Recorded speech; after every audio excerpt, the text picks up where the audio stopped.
Hey guys, and welcome back to this channel. In this video, I'll be showing you guys how you can move your Sims to another house or just like a household to another house.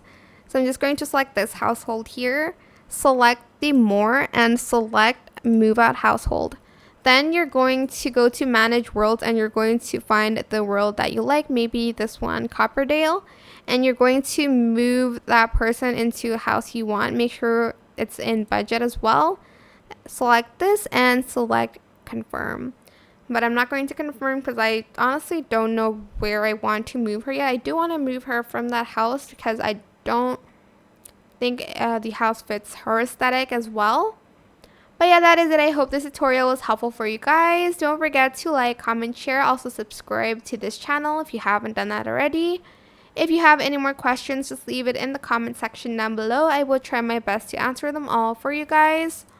And if you found this video helpful, please click the thanks button above the description box down below. Thank you so much for watching. Bye!